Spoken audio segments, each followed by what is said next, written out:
Have you ever wondered why, even though you have so many dreams, you don't seem to have the energy to achieve them?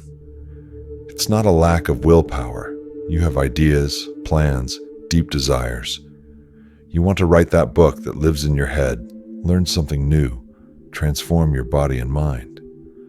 But the days go by and everything stays the same. The will is there, but the body doesn't follow. Your mind is heavy, and you say to yourself, tomorrow I'll start, but tomorrow never comes. And in the meantime, you lose yourself in distractions, social media, news, TV shows, things that provide momentary relief, but deep down only increase the emptiness.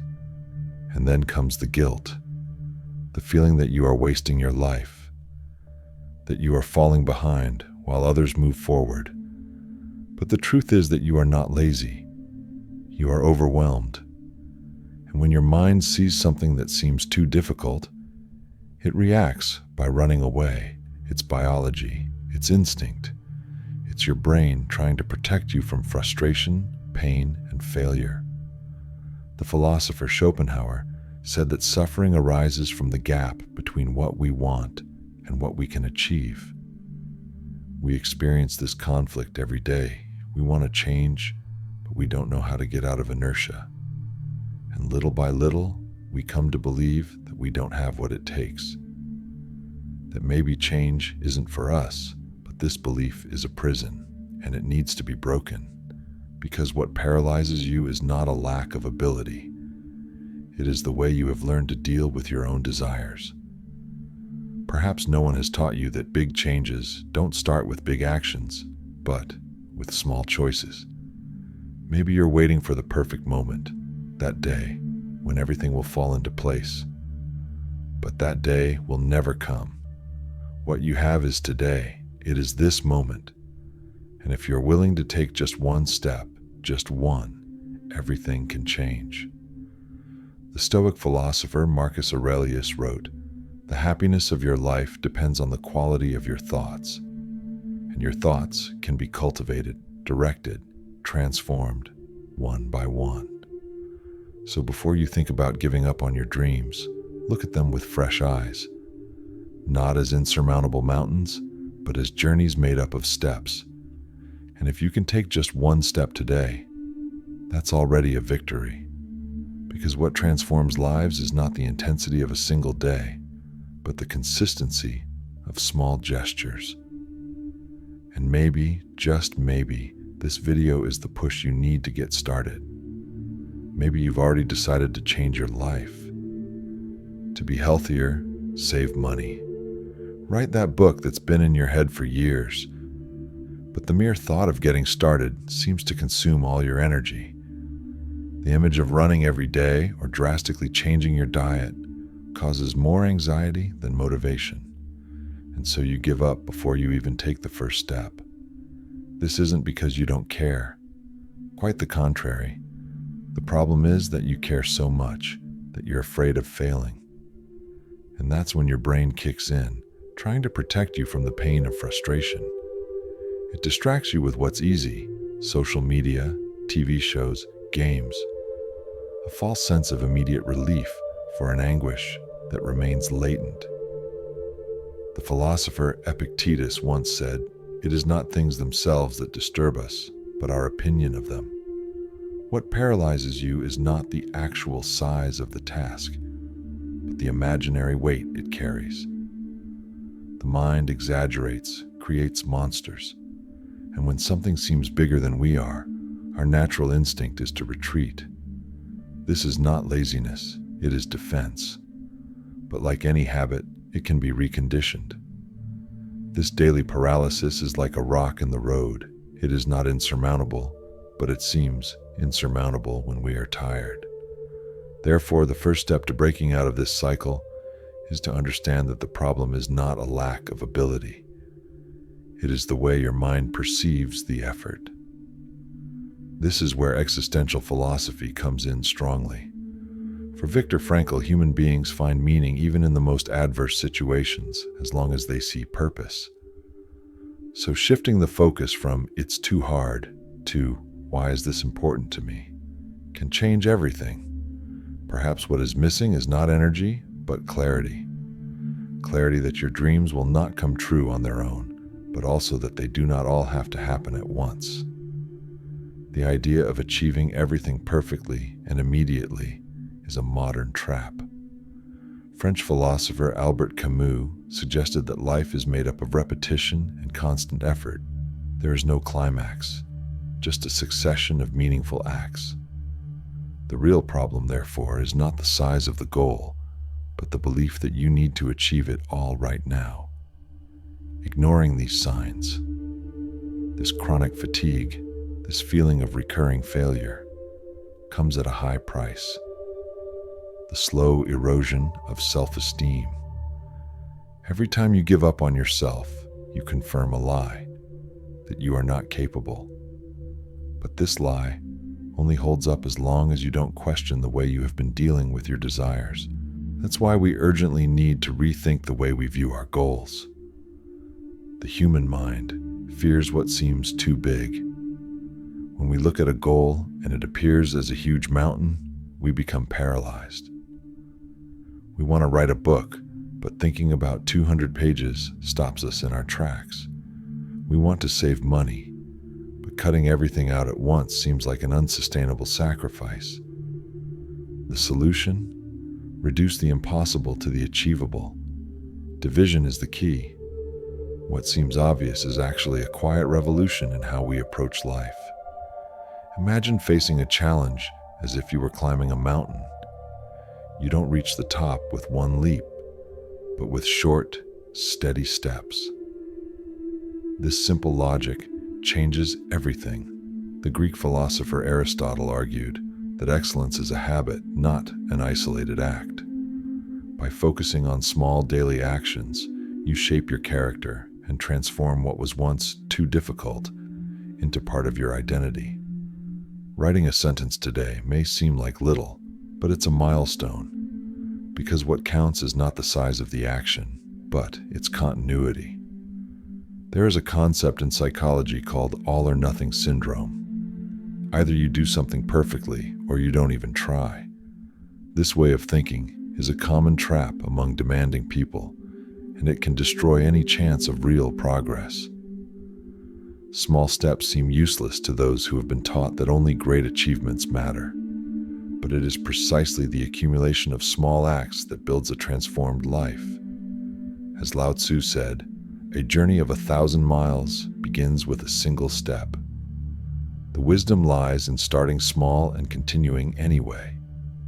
Think of building a habit as training a muscle. If you try to lift 100 kilograms on your first day at the gym, you will hurt yourself. But if you lift 2 kilograms every day, you will eventually achieve much more. The logic is the same for any goal. Learning a new language, changing careers, regaining your mental health. It all starts with small victories that create a sense of progress. And progress is addictive. For example, if you want to learn to play the guitar, you don't have to master an entire song. Just practice one chord a day. If you want to write, open your notebook and write a sentence. Even if it seems silly, it's a seed, and seeds germinate when they are watered with patience and consistency. More important than speed is direction. If you move even slowly, you are already closer than you were yesterday. Life does not demand haste, but consistency. And that is precisely where beauty lies, in small daily decisions that together chart a new destiny. There's a dangerous illusion that many of us carry, that we can change ourselves through willpower alone. But the science of human behavior has shown that relying solely on willpower is like building a house on sand. It is not reliable in the long run. Willpower fluctuates with mood, fatigue, and stress. On good days, it can push you forward, but on bad days, and they will come, it abandons you. That's why the key is to create routines that work even when you're not at your best. Michel Foucault said that modern individuals are shaped by the habits they internalize. In other words, you become what you do repeatedly. That's why establishing small automatic rituals is more powerful than making big motivational decisions.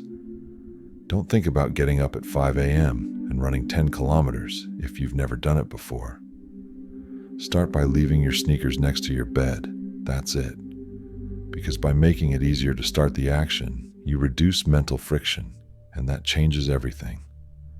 Small routines are like training wheels on a bike. They support you until you can ride on your own. If you drink a glass of water every day when you wake up, it doesn't seem like a big victory. But it's a symbol that you're in control, not inertia. That feeling of control, however small, creates momentum, and momentum creates transformation. Simple habits like laying out your clothes the night before or making a list of 3 tasks before breakfast create a favorable internal environment for focus and action. Behavioral psychology calls this habit stacking. You link a new habit to something you already do naturally. For example, after brushing your teeth, you write down 3 things you want to do that day. This avoids the effort of thinking about when to act. You just act, almost without realizing it. The philosopher William James, considered the father of modern psychology, wrote, "All our life, in the last analysis, is but a mass of habits. What we do automatically defines us more than what we dream of accomplishing." And here's the most important point. Routines shouldn't be a burden. They should make your life easier, not more complicated. If a routine is overwhelming you, it needs to be adjusted. Because the goal is not to lock you into a rigid system, but to free your mind so that it doesn't have to negotiate each new day. The hardest part of any journey is not the middle, nor the end. It's the beginning. It's getting off the couch.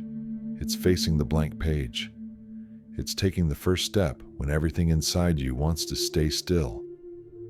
And this is where one of the most effective and underrated strategies comes in: the 2-minute rule. It's simple but powerful, and above all, human.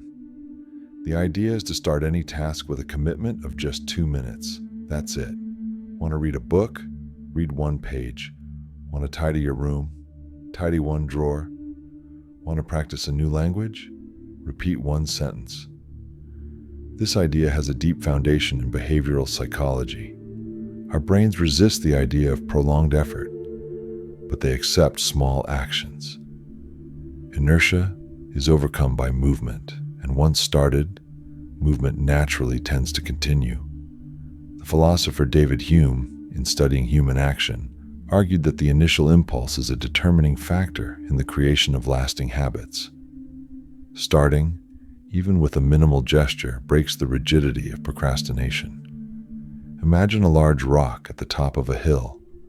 Pushing it at first requires strength, but once you set it in motion, it rolls on its own. Your behavior follows the same logic. Often, you just need to commit to a ridiculously simple gesture, because that's what breaks the spell of stagnation. 2 minutes seems insignificant? Maybe. But it's 2 minutes of self-control. 2 minutes that say, I can start even when I don't want to. And here comes a second crucial element: immediate reward. Don't wait for monumental achievements to feel worthy of recognition. Celebrate every little action. It could be listening to your favorite song, drinking a mindful cup of coffee, getting up and taking a deep breath at the window. Rewards are not childish. They are neurological programming. They associate pleasure with the right action. And the more pleasure you associate with the act of starting, the easier it will be to start again the next day.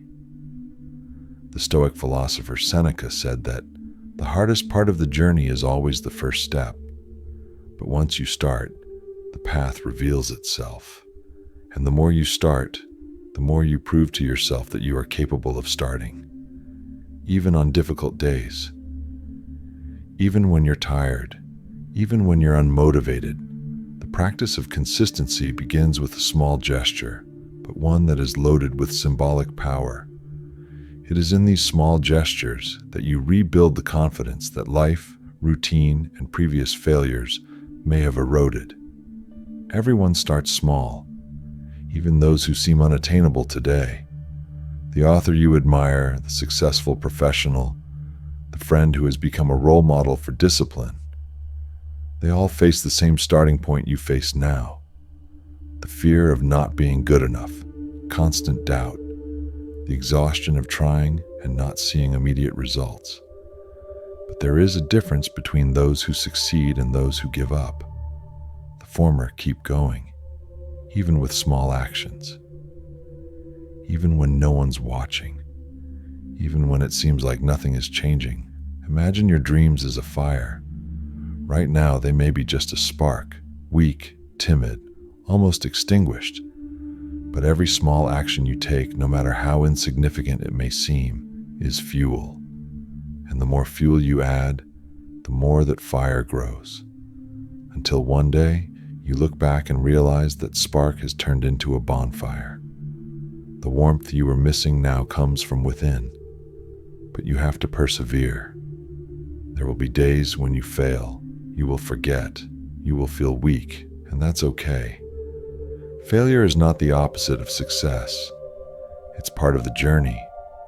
It's by stumbling that you learn where to step. As the philosopher Kierkegaard said, life can only be understood backwards, but it must be lived forwards. And living here means continuing even when the result has not yet arrived. Be kind to yourself and be firm. It's this balance between compassion and responsibility that builds consistency. Because you don't have to be perfect, you just have to be consistent. It's not the strength of a single day that transforms a life, but the accumulation of small victories over time. And today could be another one of those victories. Choose one simple action, one, and do it.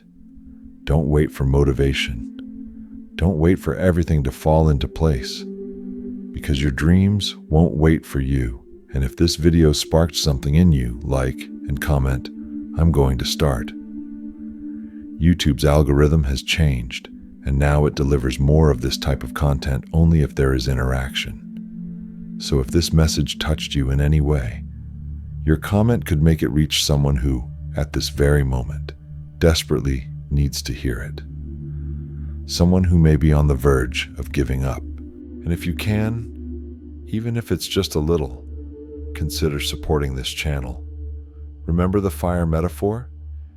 Every contribution is a log that keeps the flame burning, because keeping this channel alive is ensuring that this fire continues to light the way for others who are also in the dark. And sometimes, all someone needs is a small flame to find their way back. And if you can, even if it's just a little, consider supporting this channel. Remember the fire metaphor? Every contribution is a log that keeps the flame burning, because keeping this channel alive is ensuring that this fire continues to light the way for others who are also in the dark. And sometimes, all someone needs is a small flame to find their way back.